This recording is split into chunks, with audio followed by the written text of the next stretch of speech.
আগামী নির্বাচনে রাতের আঁধার কাটিয়ে দিনের আলোতে এদেশের মানুষ ভোট দেবে এবং ২৬ সালের জানুয়ারিতে নির্বাচন অনুষ্ঠিত হবে বলে জানিয়েছেন ধর্ম উপদেষ্টা ডক্টর আ.ফ.ম. খালিদ হোসেন।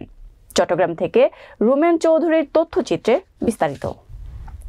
শনিবার দুপুরে চট্টগ্রামের সাতকানিয়া মাদ্রাসা যুব উন্নয়ন পরিষদের উদ্যোগে আবু হুরাইরা মাদ্রাসা মাঠে গরিব অসহায় ১,০০০ পরিবারের মাঝে কম্বল বিতরণের অনুষ্ঠান পূর্ব আলোচনা সভায় প্রধান অতিথির বক্তব্যে তিনি এইসব কথা বলেন। ধর্ম উপদেষ্টা বলেন, নানামুখী আন্দোলন সংগ্রাম ও নাশকতার মাধ্যমে সরকারের পথযাত্রাকে বাধাগ্রস্ত করা হচ্ছে।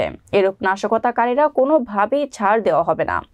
হুঁশিয়ারি উচ্চারণ করে ধর্ম উপদেষ্টা আরো বলেন, অন্তর্বর্তী সরকার দায়িত্ব নেওয়ার প্রায় ৫ মাস অতিক্রান্ত হতে যাচ্ছে। এই সময়ে প্রতি মাসেই কোনো না কোনো নাশকতামূলক কর্মকাণ্ড চালানো হয়েছে।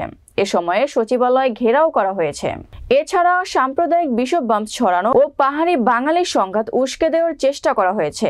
এমনকি প্রশাসনের প্রাণকেন্দ্র সচিবালয়ে অগ্নিসংযোগ করা হয়েছে। সাতকানিয়া মাদ্রাসা যুব উন্নয়ন পরিষদের সভাপতি জাফর আহমেদের সভাপতিত্বে এতে বিশেষ অতিথির বক্তব্য রাখেন চট্টগ্রাম মহানগর জামায়াতের আমির আলহাজ শাহজাহান চৌধুরী সহ মাদ্রাসা যুব উন্নয়ন পরিষদ নেতৃবৃন্দ ও সাতকানিয়া উপজেলার বিভিন্ন গণ্যমান্য ব্যক্তিবর্গরা। পরে ১,০০০ হতদরিদ্র মানুষের মধ্যে শীত বস্ত্র বিতরণ করা হয়।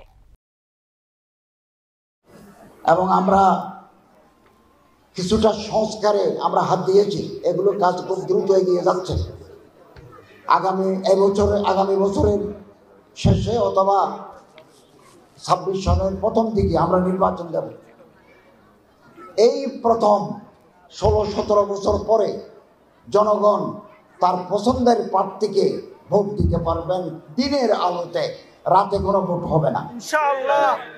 এবং আপনাদের পছন্দের প্রার্থীকে ভোট দিয়ে আপনারা নির্বাচিত করতে পারবেন।